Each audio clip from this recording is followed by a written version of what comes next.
Bos días a todos. Comenzamos a rolda de prensa do Consello que acabamos de rematar fai uns instantes.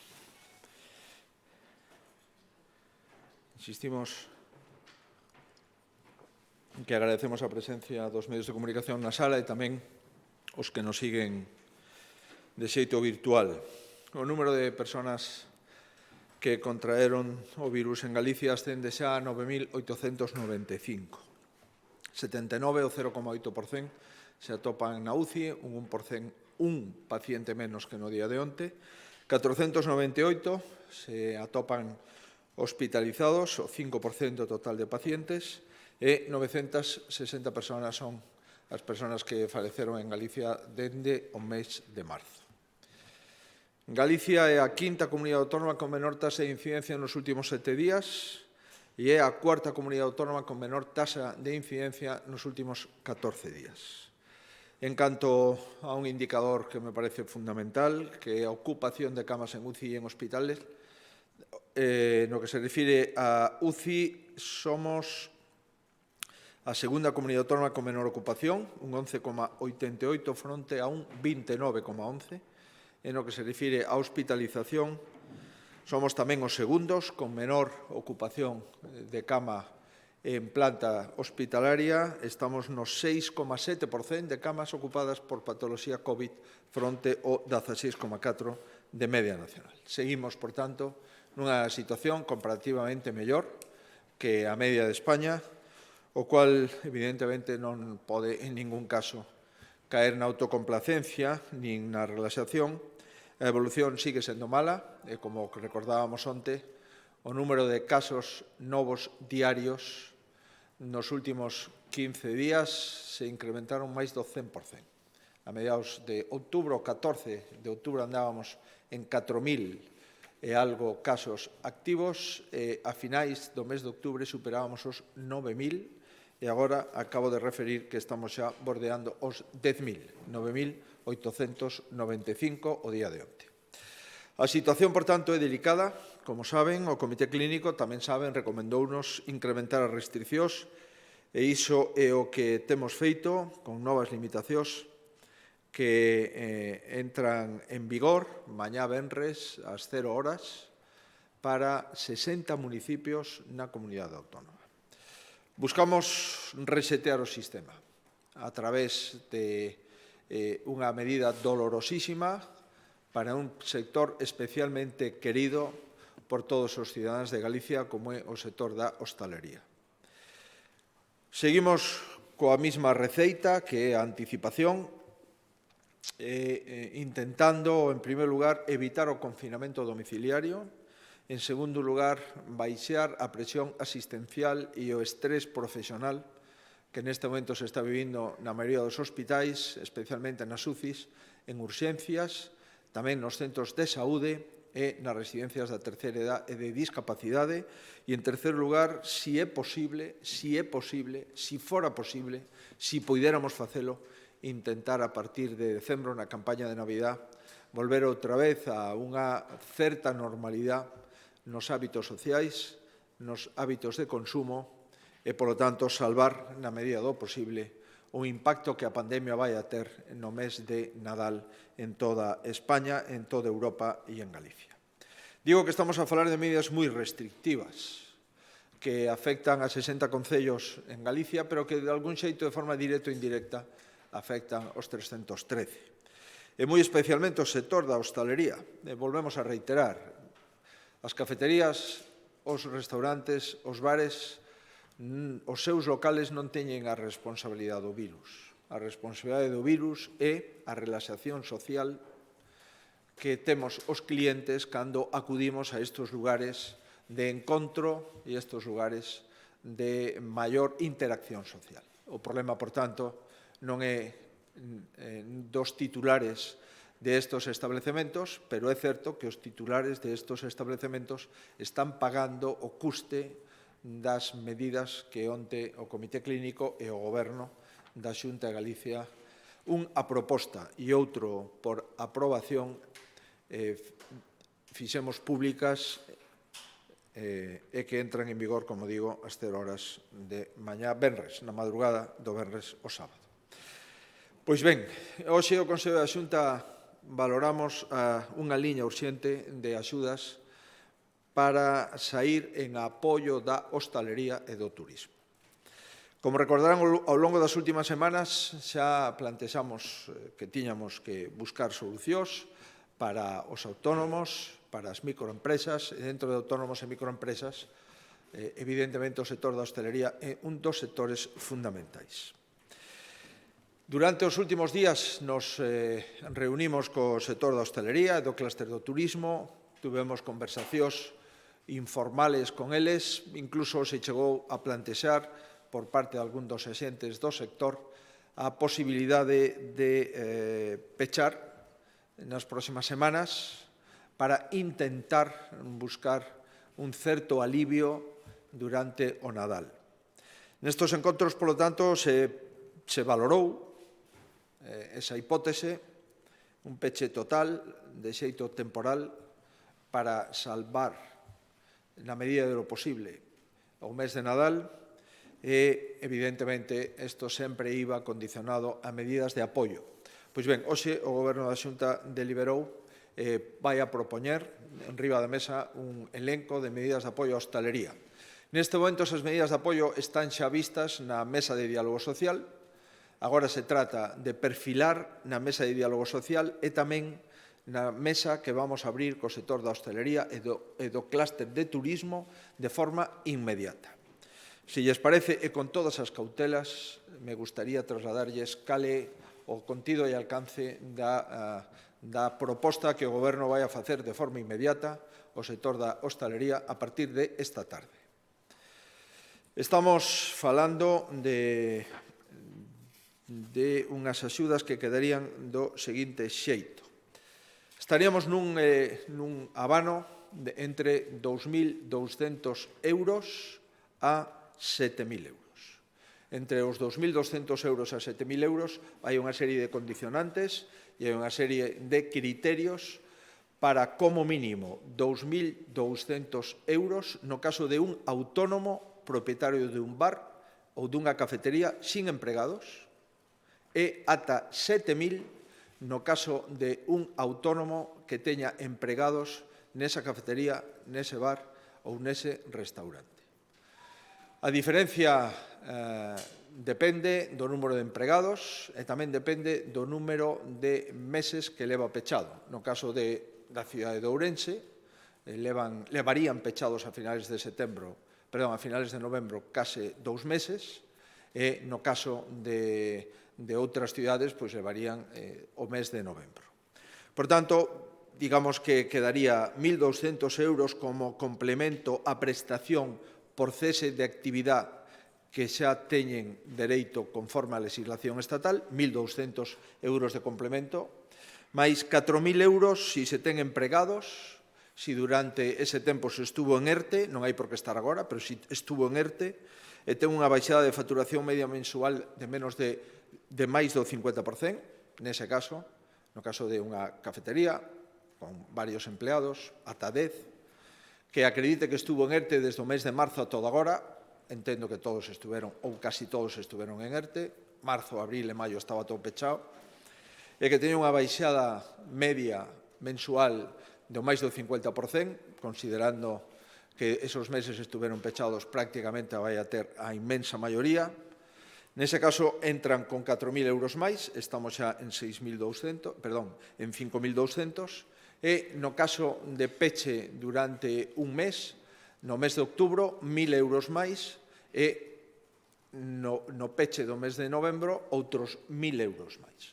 O cual estaríamos, se non me fallan as contas, no entorno de 7.000 euros. Mínimo 2.200 euros, máximo 7.000 euros. Isto, agora vamos a negocialo e poñendo a disposición do sector, pero o certo verdad é que entendemos que é unha proposta dentro das nosas posibilidades dunha comunidade autónoma, considerando ademais que o peche de novembro automáticamente vai a producir outra vez o dereito a ERTE sin coste para o titular do establecemento, dado que o 100% das cotizacións á Seguridade Social son por conta da Seguridade Social e, como saben, o 70% do salario tamén é por conta dos fondos de emprego do Estado. Por conseguinte, estos son sempre cuestións adicionais, axudas adicionais a bonificación do 100% da Seguridade Social e o pago do 70% do salario. Ademais disto, que teñen dereito, a Xunta de Galicia pon a disposición da hostalería e do turismo 2.200 euros no caso de un titular dun establecemento sin traballadores e ata 7.000 euros no caso de ter ata 10 traballadores e unha baixada nos meses anteriores do 50% dos seus ingresos, distinguíndose 1.000 euros máis para os servizos que estuveron pechados tamén durante o mes de outubro e 1.000 euros para os que están pechados tamén no mes de novembro. Vamos a ver se somos capaces de encontrar unha fórmula. Estamos falando de moitos establecementos e, por tanto, vamos a ver se somos capaces de atopar unha fórmula. Adicionalmente, o que pedimos é que todos colaboremos na situación da hostalería. Hai varias comunidades autónomas que xa pecharon. Teño a sensación de que outras comunidades autónomas o van a facer nos próximos días. Pedimos, por tanto, que o Goberno valore a posibilidade de reducir o IBE do sector turístico o 4% durante o tempo que dura a pandemia.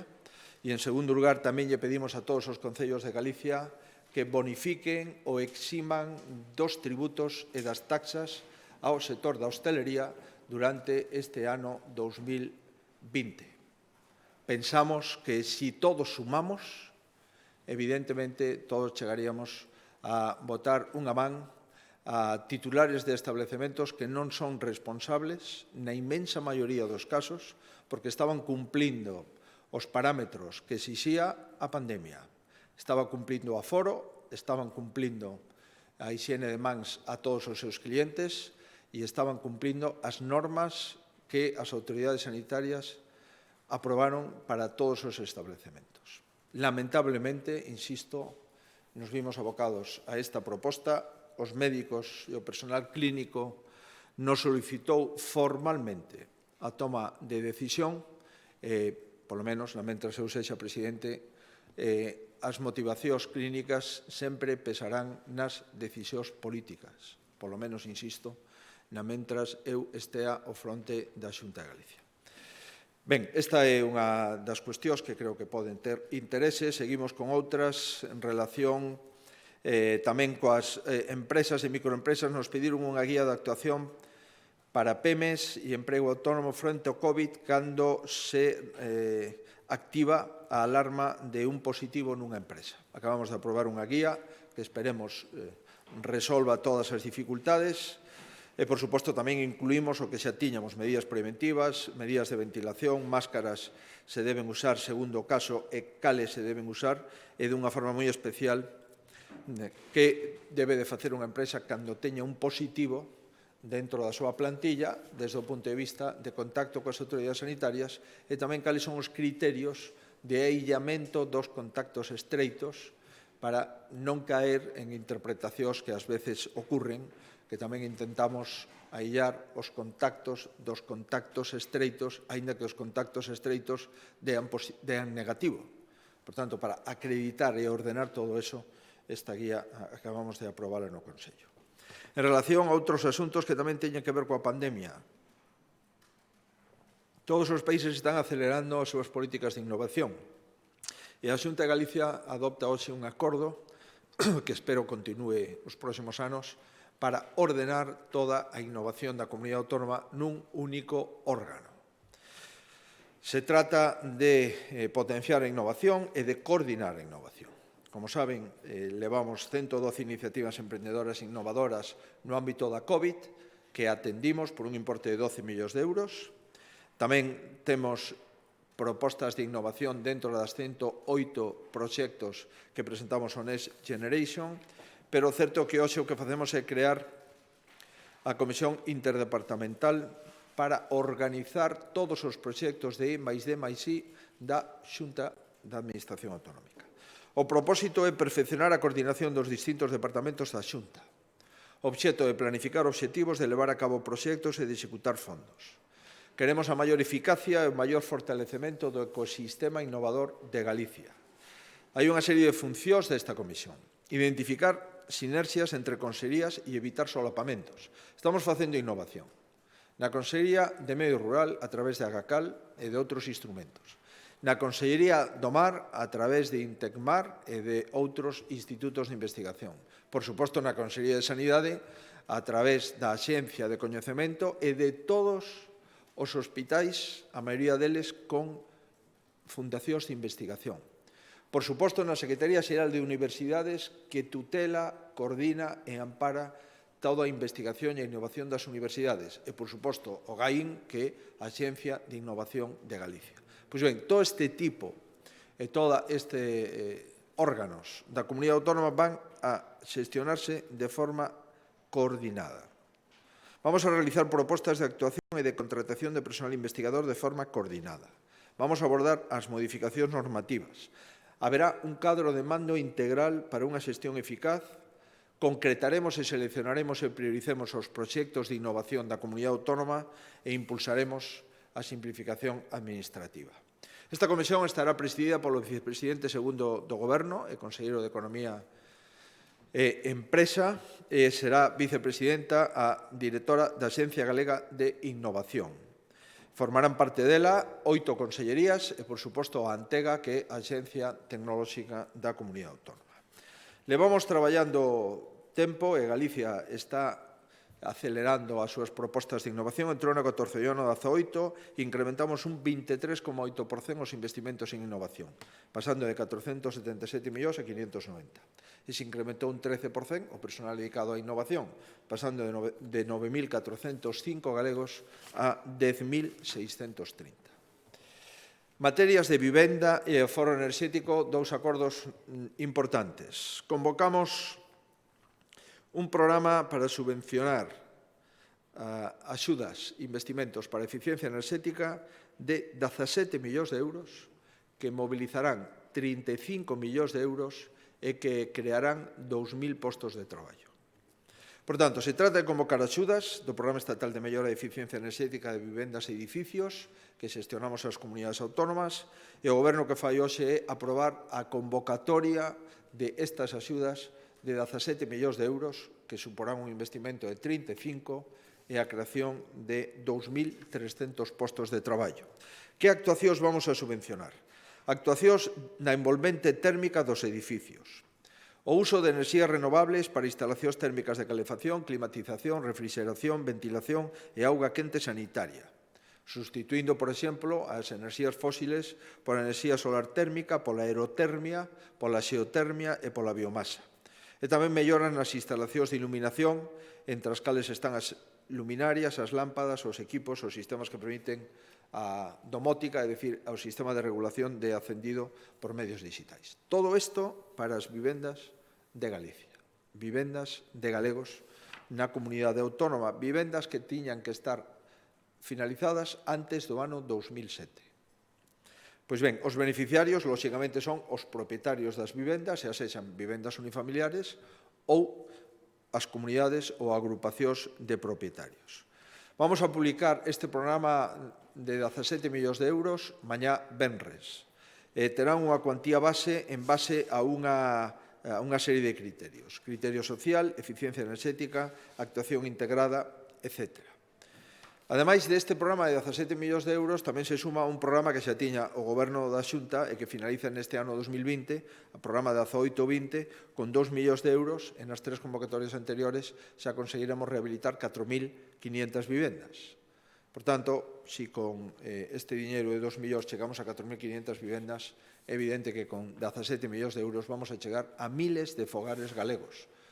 Pido atención e interés, porque realmente vai a ser o programa máis importante que se fixo na comunidade autónoma nunca en canto a este tipo de axudas para as envolventes térmicas, cambiar as fiestras, cambiar determinados sistemas de fachada, tamén para os temas de calefacción e refrigeración e os temas de luminarias interiores nas vivendas e domótica para activar dende o móvil ou donde outro dispositivo a calefacción ou a luz ou calquer tipo de electrodoméstico.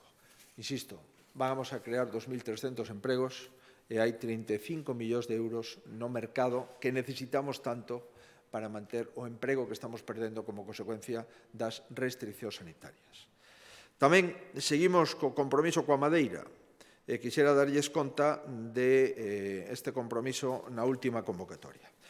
Como recordarán, creamos a Axenda da Industria Forestal, que ten un presuposto de 54 millóns de euros entre o ano 19 e 21. Incluímos un programa de fomento e construción de vivendas en madeira na lista dos 108 proxectos do Fondo Next Generation e contemplamos incentivos no plan de reactivación económica. Pois ben, temos xa os primeiros resultados, convocamos unha orden, o 30 de setembro finalizou e o resultado é que vamos a financiar 100 edificacións, 89 vivendas e 19 locais comerciais de madeira ou en madeira, parte polo menos da súa estructura ou do seu peche, o que vai a supoñer 13 millóns de euros de investimento. Levamos adxudicadas 175 axudas para estes 100 edificios. Hai axudas que poden consistir no proxecto constructivo máis na execución material da obra, co cual hai 100 vivendas e 100 infraestructuras e 175 axudas que son axudas para a redacción de proxectos para executar, rehabilitar ou reformar naves, subvencións para a fabricación de envases, embalaxes ou expositores no lugar da venda realizados, por suposto, con madeira, axudas para proxectos de construcción e rehabilitación de vivendas unifamiliares e tamén axudas para reformar os locais comerciais con madeira. Pois estas son os 100 locales, naves e vivendas e produtos de embalaxe que hoxe damos a coñecer unha vez pechado o 30 de setembro o prazo para a presentación das mesmas e unha vez seleccionadas. Un asunto importante, creo que para Vigo, por extensión para toda Galicia, é recuperar a ETEA no seu conxunto, na súa totalidade. Probablemente sexa a actuación urbanística das máis importantes que se fixo en Vigo. Como saben, recordan, era unha antiga escola de electricidade e outros oficios da Mariña. Se formaron máis de 50.000 persoas, estuvo aberta durante 50 anos e leva varios anos abandonada. Pois ben, vai a ser un referente na investigación e na innovación no ámbito do mar. Vamos a pretender que sexa un atractivo público de espazo como elemento revitalizante do populoso barrio de Teis, a Guía, e vamos a intentar garantir a rehabilitación dos edificios que teñen interese patrimonial e demoler aqueles edificios que non teñen ningún interese para levantar, no seu caso, outros novos. Recordarán que no ano 2012 declaramos de incidencia supramunicipal este proxecto. Non hai plan xeral de ordenación urbana de Vigo e, polo tanto, tuvemos que estar traballando mediante un sistema de orfebrería urbanística con cada unha das actuacións que queremos facer nesa enorme extensión superficial que ocupa o barrio de Teis colindante coa ría de Vigo. Temos que aprobamos 6 proxectos sectoriais. 6. Hoxe quixéramos dar conta do 6º proxecto sectorial que supón a posibilidade de adicar unha parte da ETEA a usos non solamente científicos tecnolóxicos, senón a usos complementarios, como os socioculturais, os deportivos, a innovación empresarial e os terciarios. O que nos permite o acordo de hoxe, que anunciamos o pasado luns na propia ETEA, é, por unha parte, facer unha nova residencia de maiores financiada pola Fundación Amancio Ortega con 15 millóns de euros, que vai a supoñer 140 empregos e 150 prazas públicas de residencia, e tamén acometer un pabillón con pistas polideportivas nas que desenvolverán varias actividades sobre rodas, actividades que de momento non hai pabillón en Galicia para poder realizarlas, serían novedosas. É dicir, vamos a actuar neste plan sectorial nunha superficie que supera os 21.000 metros cuadrados.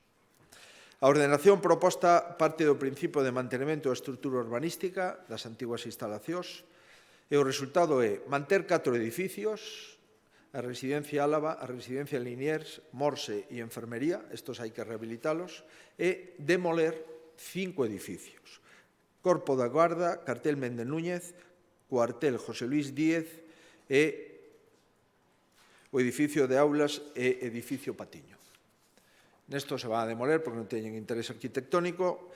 Neste momento, pois, damos xa luz verde para que se poda empezar a demolición dun dos cuarteles onde vai a ir ubicado nese solar a residencia da terceira idade. Damos autorización para que podamos encargar o proxecto constructivo para ese polideportivo e tamén facemos todo o urbanísticamente necesario para a urbanización dese plan sectorial que aprobamos. A Xunta leva investida na ETEA 7,7 millóns de euros dende o principio. Primeiro, porque tuvemos que pagar a ETEA a Zona Franca. Segundo, porque tuvemos que facer obras relacionadas directamente coa urbanización. Terceiro, porque acometimos distintas obras como un parque infantil e como un paseo ao borde do litoral e, ademais, porque temos que financiar os proxectos aos que me acabo de facer referencia. Estos son os 7,7 millóns de euros xa investidos, anunciamos 15 millóns de euros máis para a residencia e aproximadamente 1,5 millón, 2 millóns de euros para o polideportivo. Por tanto, estamos falando de presuposto Xunta de Galicia só con estes compromisos de máis de 20 millóns de euros, dos cuales 7,7 millóns están xa desembolsados, 15 millóns de residencia financiada por Amancio Ortega e o resto de máis presuposto da Comunidade Autónoma. En materia sanitaria, licitamos por 5 anos a contratación do servicio de recollida, transporte, tratamento e eliminación de residuos sanitarios perigosos. É a primeira vez que o facemos de forma centralizada. Insisto, se trata de homoxeneizar a xestión de residuos perigosos e de unificar as condicións económicas e de prestación do servizo. Se trata de minimizar os riscos pola segregación, manipulación, transporte e almacenamento destes residuos perigosos para a saúde e buscar o aproveitamento na reutilización ou valorización dos envases empregados. Estes son os criterios, xunto co prezo, que van a ter consideración para a adxudicación definitiva. O Instituto Tecnolóxico para o Control de Medio Mariño Intecmar, no ano 19, seguiu sendo o instituto de referencia internacional no eido dos moluscos bivalvos. Galicia é a primeira produtora de Europa en mexilón, 255.000 toneladas no ano 2019 por un valor de 111 millóns de euros. E se falamos de marisqueo, hai que engadir outras 9.000 toneladas por un valor de 88 millóns de euros de facturación. Estamos falando as ameixas, os berberechos, etc. Pois ben, levamos un ano máis facendo análisis de forma continuada e constante para acreditar a salubridade de todos os nosos moluscos. Seguimos dando resultados, 86.000 análisis para controlar o estado das augas, o estado das zonas de produción, 7.000 informes en resolucións de seguridade alimentaria, 15 veces participamos no Plan Territorial de Contingencias e no eido internacional participamos en 12 proxectos de investigación. Temos dende o ano 99 probablemente o mellor laboratorio de Europa no que se refire ao control de seguridade alimentaria no ámbito do mar, concretamente no ámbito dos moluscos. E, por último, temas de infraestructuras. Reforzamos a Axencia de Infraestructuras. Se convirte por acordo do Consello da Xunta no órgano de contratación e construción das obras públicas en Galicia. O obxectivo prioritario será descargar as consellerías de Sanidade, de Educación e de Servizos Sociais das obras que viñan executando tradicionalmente para centralizar a execución desas obras nunha única axencia de infraestructuras que entregue chave en man hospitales, centros de saúde, colexios e establecementos sociosanitarios. Por exemplo, neste momento, a Axencia de Infraestructuras é a que está levando a licitación do Hospital Gran Montecelo e a que vai a facer a licitación do novo Hospital da Coruña. Que buscamos? Como digo, un sistema de chave en man, unha corporación pública como é a Xunta de Galicia non debe de ter unidades de obra de nova execución en todas as consellerías. A Consellería de Sanidade se ten que dedicar á sanidade. a decidir os planes funcionales dos hospitales e dos centros de saúde e, a partir de aí, entregaros un plan funcional, é dicir, o plan de necesidades á axencia que ten que licitar o proxecto constructivo, licitar a obra, executar a obra, facer o seguimento da mesma, a dirección de obra e recepcionar o inmoble. Vamos a ver se somos capaces de ir cambiando a cultura dos últimos 35 anos na comunidade autónoma. Estou convencido que coa axuda de todos o faremos. Por tanto, a Axencia Galega de Infraestructuras homoxeneizará o deseño das actuacións, redactará as instruccións técnicas precisas. Tamén vamos a facer un catálogo de prezos unitarios. E isto lle interesa a todo o mundo da construcción. Se vai a ir acabando de que cada consellería teña un prezo unitario distinto en obra. E, por tanto, vamos a clarificar todavía máis e transparentar os pregos de contratación e como facemos os presupostos. O presuposto de investimento do Gran Hospital de Montecelo quedou deserto, só se presentaba unha empresa. Creo que as empresas non estaban todas equivocadas, probablemente nos equivocamos nós. E se protocolizamos a unidade de prezo, pois evidentemente poderemos acertar máis cun catálogo de prezos previamente coñecido. E tamén criterios de diseño institucional das infraestructuras. Ten que haber un hilo conductor da arquitectura institucional da comunidade autónoma. E un cidadán que entre nun hospital debe de saber, e a ver se o conseguimos, que este hospital é un hospital galego, cun criterio de arquitectura institucional do Servicio Galego de Saúde e cun criterio de materiais, de tonalidades común e homoxéneo dentro de todos os establecementos hospitalarios da comunidade autónoma. E isto non entra a cuestionar as capacidades dos arquitectos, senón que entra simplemente a homologar determinados materiais para que a arquitectura institucional corporativa sea compatible coa arquitectura de autor, e ese equilibrio é o que intentamos conseguir. A Axencia Galega de Infraestructuras nestes últimos anos empezou o seu traballo. Executou 291 millóns de euros de obras por encomenda de xestión. A Axencia de Infraestructuras executou, por exemplo, a ampliación dos hospitales de Burela, está executando o novo hospital de Ferrol, fixo 11 centros de saúde, Ares, Gondomar, Milladoiro, Estrada, Pereiro de Aguiar, Salceda de Caselas, Padrona de Allariz, Narón, Sabiñao, Melide e Bouzas en Vigo, algúns deles todavía en execución. Está executando o Centro Integrado de Saúde do barrio de Residencia en Lugo. Vamos a facer tamén o outro en Vigo e outro en Lalín. Fixo o Colexio do Novo Mesoiro na Coruña, está executando o Espazo Amizar na Coruña e está finalizando todas as estacións intermodais de Galicia. Ademais, por suposto, do que lle corresponde en materia de infraestructuras. As vías de alta capacidade, as autovías, o plan de sendas, o plan de reforzo de firmes. En definitiva, esta axencia cada día terá máis capacidade resolutiva e eu espero que sexa unha decisión que veña a mellorar a arquitectura institucional da comunidade autónoma e a transparentar prezos. E, por último, licitamos por 1,5 millón de euros as obras para mellorar a potabilizadora do Concello de Pontedeume.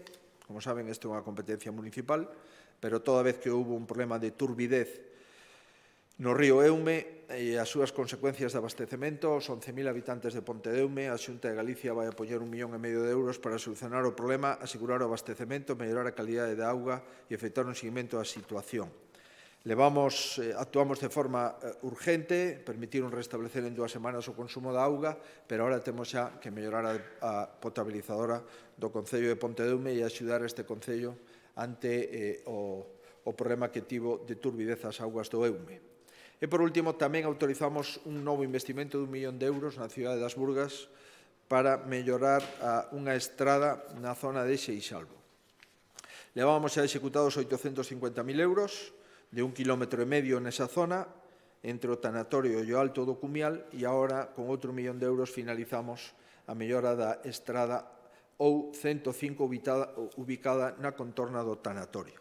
Vamos a mellorar o firme, a acondicionar os accesos, a mellora da conexión con outras rúas, unha nova glorieta, un paso de peóns semafórico, unha reordenación do tráfico e vamos a recoller as achegas dos veciños para valorar a instalación de novo mobiliario urbano e sinalización vertical e horizontal.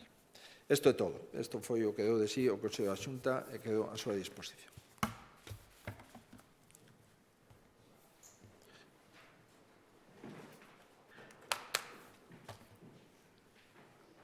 Hola, presidente. Quería unha aclaración respecto ás axudas ao sector da hostelería.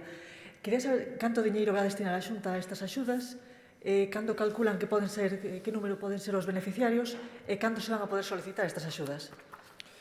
Ben, en primer lugar, o diñeiro que vamos a adicar vai a salir da multiplicación do número de solicitudes que cumplan por o cómputo global das mesmas. É moi difícil concretar exactamente canto diñeiro vamos a adicar, dado que hai un abano entre 2.200 euros como mínimo e ata 7.000 euros. O número de entidades que poden solicitar esta axuda está aproximadamente, espere que o busco, aproximadamente nos seguintes parámetros.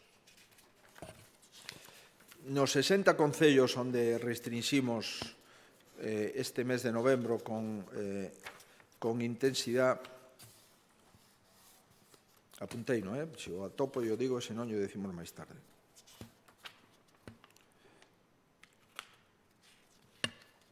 Sí, nos 60 concellos deste mes de novembro hai aproximadamente uns 12.800 establecementos que están afectados nos 60 concellos que perimetramos. 7.000 deles nas cidades e o resto nos concellos colindantes. E o total de hostalería estamos falando de uns 21.000 establecementos. En función do importe que reciba cada un, pois poderemos concretar exactamente cal é o presuposto. Empezamos por detrás. Empezamos primeiro dicindo canto diñeiro nos parece razonable. Por suposto, estamos posteriormente multiplicando os que cumplan para saber o importe. Pero se pode vostede imaginar que vai a ser bastante diñeiro. Non sabría dicirlles, pero, dende logo, máis de 12 millóns de euros con seguridade. Pero, insisto, poden ser 15, poden ser 17, non o sabemos con exactitude. Creo que o que importa é saber que hai como mínimo 2.200 euros para unha persona que ten un bar a súa propiedade e non traballa nadie. E hai ata 7.000 euros no caso de que teñan traballadores. E, adicionalmente, teñen, por suposto, as bonificacións do 100% das cotas de seguridade social que teñen dereito polo ERTE de impedimento que onte, de acordo cos criterios sanitarios, acabamos de impoñer durante todo este mes de novembro. Vamos, por suposto, a valorar todos os concellos que levaban con limitacións no mes de outubro, nomeadamente a cidade de Ourense, a provincia de Ourense e outros concellos que tamén estaban nunha situación de restricción de actividade forte. Por suposto, tamén o resto dos concellos que van a estar acompañando as cidades ata un total de 60. Pero, insisto, isto tamén teñen dereito aos titulares que tuveron peches durante o estado de alarma e que agora están abertos sin maiores dificultades. Esos tamén teñen dereito a solicitar as axudas, con menos intensidade que os que pechan agora, porque se pon 1.000 euros ao mes no mes de outubro, máis 1.000 euros ao mes no mes de novembro, por tanto, con menos esos non o teñen, no caso de que estén abertos nesos meses, pero sí poden percibir os 1.200 euros mínimos, máis ata 4.000 no caso de que teñan traballadores por conta propia. Había outra máis, non? No mes de novembro. Isto é unha cuestión de o Goberno autoriza este escenario. Agora, na mesa de diálogo social, que levamos máis de unha semana falando con Comisións Obreiras UGT e a patronal, entendemos que hai prácticamente acordo, e agora queríamos escoitar, antes de convocar esta axuda, queríamos escoitar o sector do clúster do turismo, o sector da hostelería. Quero dicirlles que vamos a aprobar isto no mes de novembro e vamos a pedir declaración responsable. Por tanto, a tramitación vai a ser absolutamente fluida e vai a vir en función da orde na que se presentan as axudas. Canto antes se presentan, antes cobran. Como digo, prácticamente os requisitos que vamos a pedir van a ser unhos requisitos basados na confianza entre o sector e a Xunta de Galicia.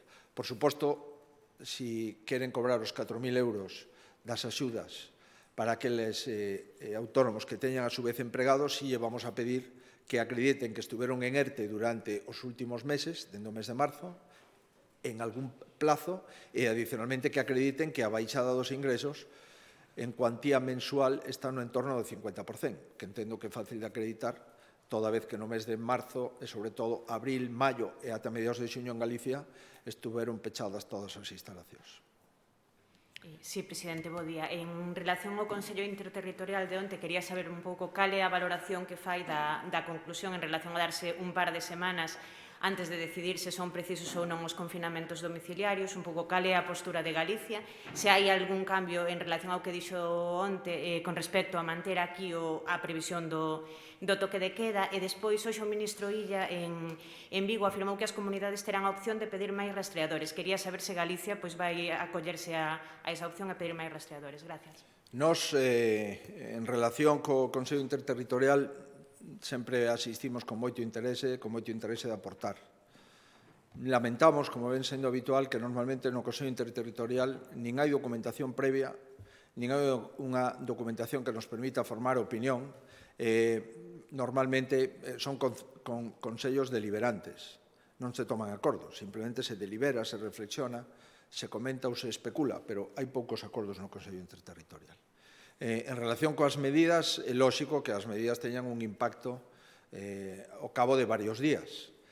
No caso de períodos de 7, 14 días, son os impactos, digamos, máis sólidos e máis concretos. Sobre si as comunidades autónomas deben de pedir ou deben de adoptar decisións, eu creo que sí, porque se non as adoptamos nós, non as adopta nadie. Por tanto, a presión de urxencias, a presión en UCI e a presión hospitalaria deben de medir e deben de ser un condicionante para adoptar medidas. Insisto, como aquí estamos nunha situación onde parece que o problema da pandemia é un problema de cada territorio, pois evidentemente eu creo que os presidentes autonómicos e os responsables de saúde pública de cada comunidade autónoma deben de tomar medidas de acordo cos criterios clínicos que acrediten que esas medidas deben de estar motivadas. Non hai un criterio, digamos, común denominador en moitísimas cousas. Por lo tanto, entendo que os presidentes autonómicos responsables toman medidas sin esperar a que o Goberno central adopte medidas. E en relación con... outra cuestión era... Nos, sí. E había outra máis, non? Non. Rastreadores, sí, eso é moi importante. Efectivamente, nós estamos insistindo no tema do rastreo, que nos parece fundamental. Fomos, creo que, das primeiras comunidades, ou a primeira, que cando o Ministerio de Defensa dixo que iba a poñer a disposición das comunidades autónomas rastreadores, nos levantamos a máis e dixemos sí. Se agora o Goberno, a partir de hoxe, pois pon a disposición das comunidades autónomas rastreadores formados, vamos a dicir que sí. E se pon rastreadores non formados, vamos a dicir que sí e os vamos a formar. Todo con protocolo axeitado, con formación adecuada, o rastrexo é fundamental para intentar baixar o número de contaxios perimetrando as persoas infectadas e evitando que sigan infectando a outras. Pero, insisto, polo que eu sei, polo que me referiu o conselleiro, perdón, isto nin sequera se tratou onte no Consello Interterritorial. Isto debe ser unha nova desta mañá. Bueno, pois, mire para que valen os consellos interterritoriais.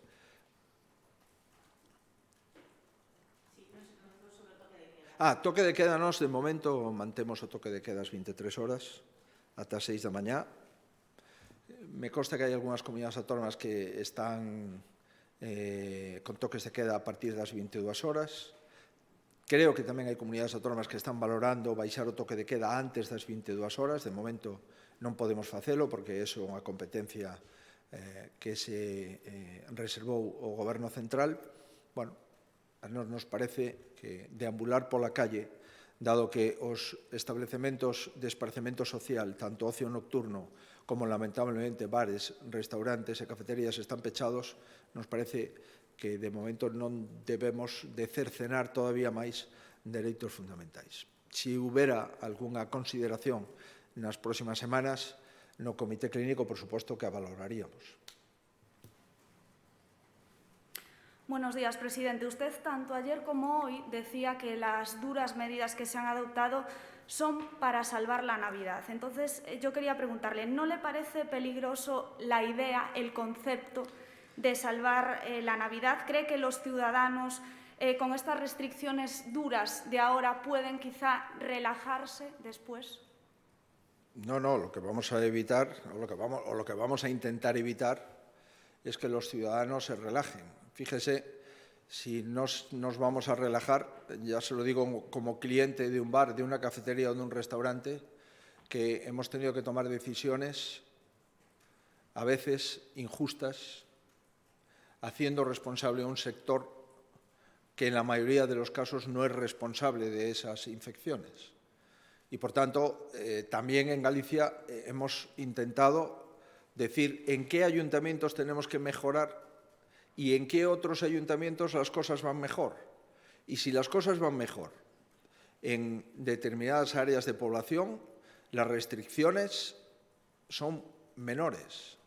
Y donde va peor, las restricciones son mayores. Esto ocurre en este momento en Galicia. Hay más de 250 ayuntamientos donde las restricciones son menores. Lamentablemente hay 60 ayuntamientos donde las restricciones son duras. Y creo que este tipo de reflexión es la reflexión que hacemos todos los ciudadanos gallegos en nuestras casas, ¿no? Por tanto, lo que pretendo es, primero, bajar la presión hospitalaria en urgencias, en hospitalización y en UCI, disminuyendo el número de contagios nuevos diarios, primer objetivo. En consecuencia, salvar vidas. Y segundo objetivo es, si es posible, si somos capaces de conseguirlo, si las conductas individuales de cada uno se suman a las colectivas, si es posible, no tener que hacer lo que estamos haciendo en noviembre, tener que hacerlo en diciembre.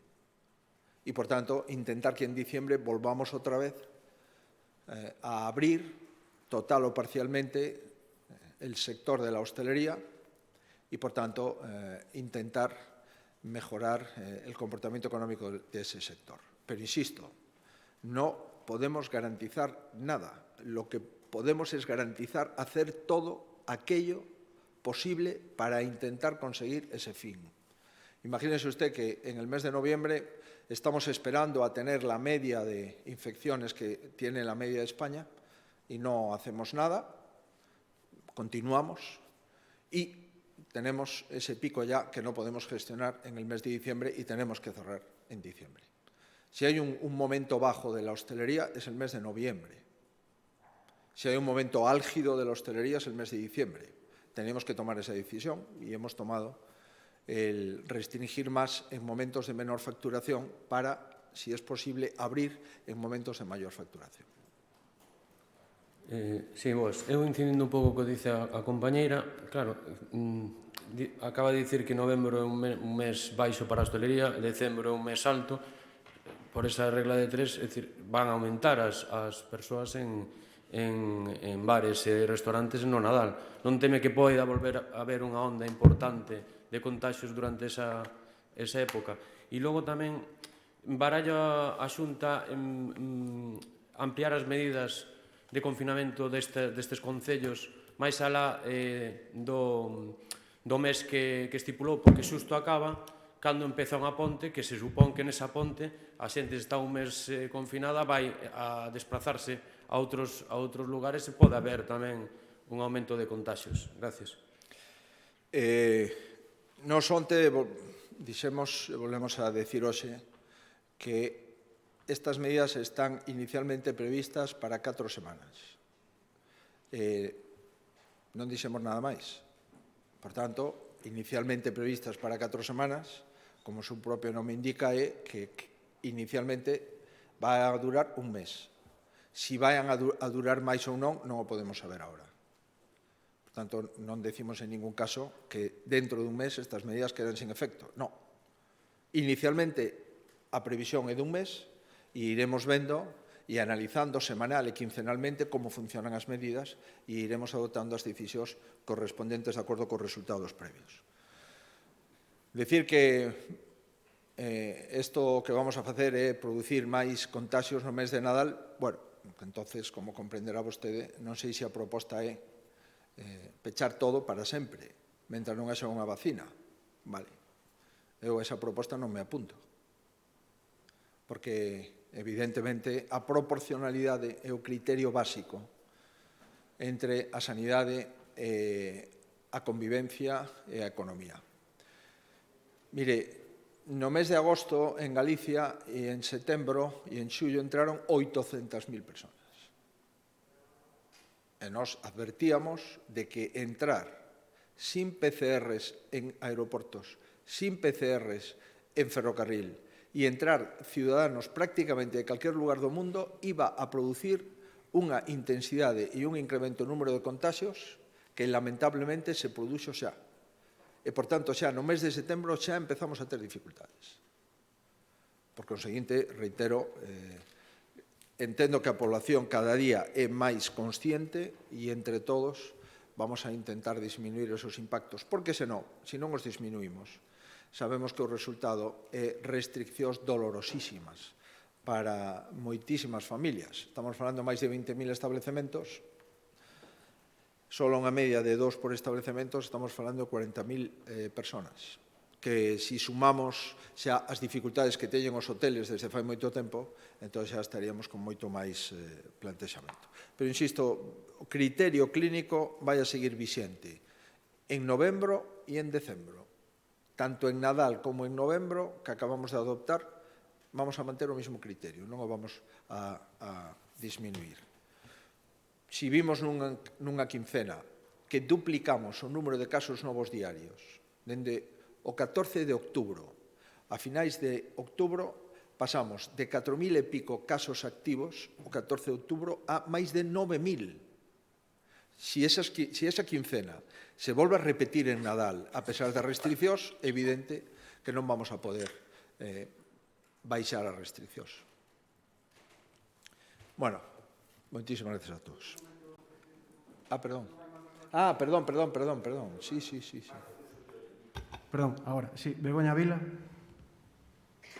Hola, buenos días. Queríamos preguntarle si han valorado ustedes el poder dispensarse en las oficinas de farmacia los test para autoanalizarse en los hogares o para poder ser dispensados a empresas. Y, por otro lado, otra pregunta es que en los laboratorios de análisis clínicos ahora mismo se necesita prescripción médica para poderse realizar estos test, pues con el colapso que lleva también esto que la gente vaya a pedir dicha prescripción. Sí, se valoraría también prescindir de dicha prescripción y así también evitar estas compras en la red sin ninguna garantía sanitaria y con unos precios pues bastante especulativos.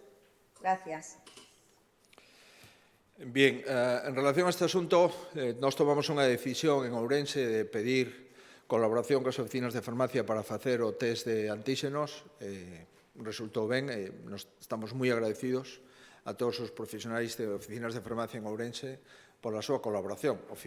Son oficinas de saúde pública, teñen un impacto e unha relevancia no ámbito da saúde e colaboramos cos farmacéuticos para facer este tipo de cribado. Sobre o futuro non me gustaría pronunciarme porque non teño elementos adecuados para poder facelo. Sobre a venta sin prescripción facultativa tampouco teño neste momento capacidade, máis que unha opinión personal que non ten maior relevancia, non teño unha capacidade para poder pronunciarme de forma oficial. Por tanto, valoraremos esas cuestións ao respecto. Pero, evidentemente, estamos nunha situación onde é bo traballar con criterios clínicos. O digo como principio. É bo que os clínicos, é dicir, todo o sector da saúde, e dunha forma moi especial o sector da microbioloxía, nos diga e nos paute realmente que cousas se deben facer e que outras cousas non se deben facer. Evidentemente, a venda de test por internet, igual que a venda de medicamentos, é un problema mundial e que a veces se venden cousas que non teñen rexistros, que non teñen solvencia clínica e que realmente é un comercio absolutamente especulativo sen ningún interese sanitario.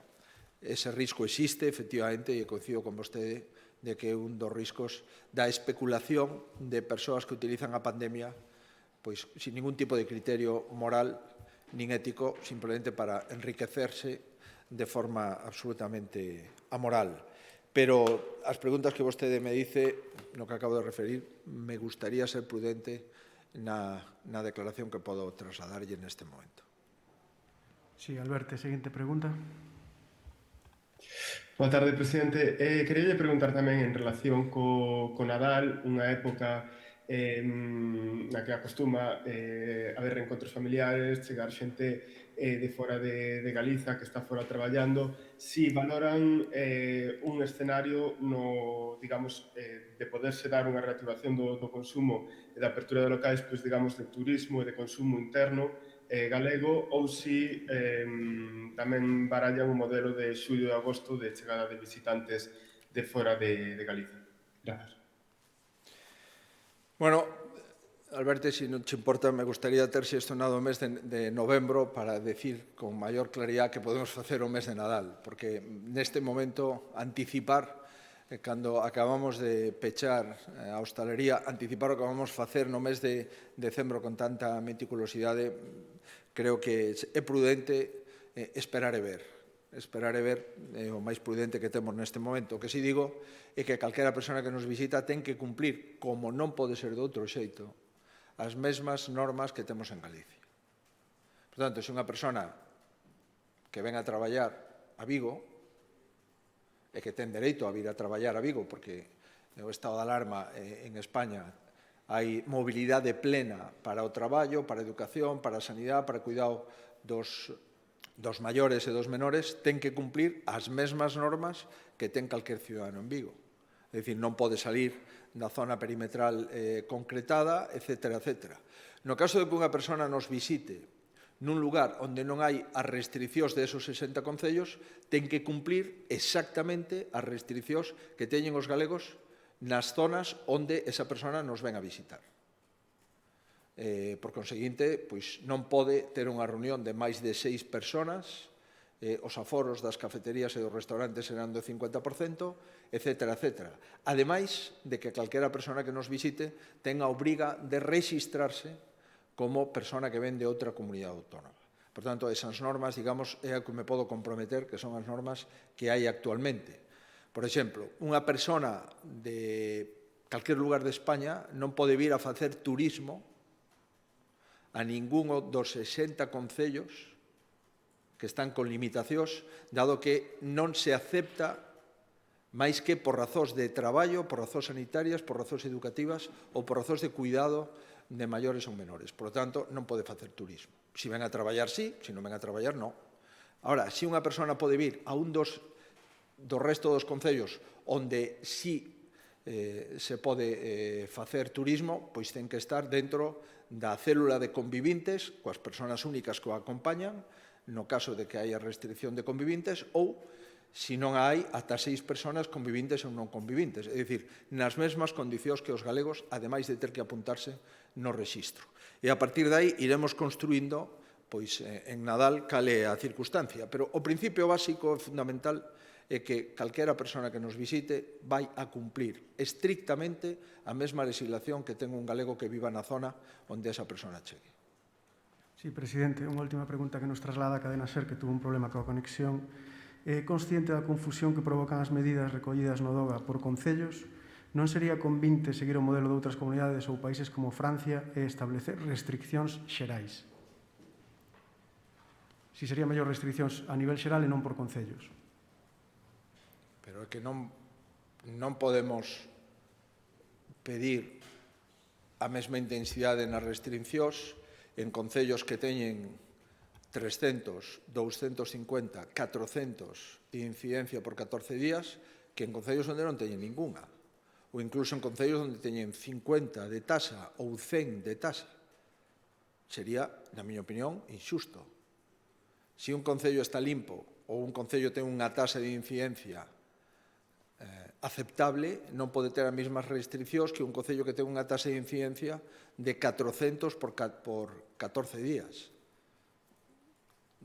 Non creo que sexa proporcional tratar o que é desigual de forma igual. Ben, pois moitísimas grazas.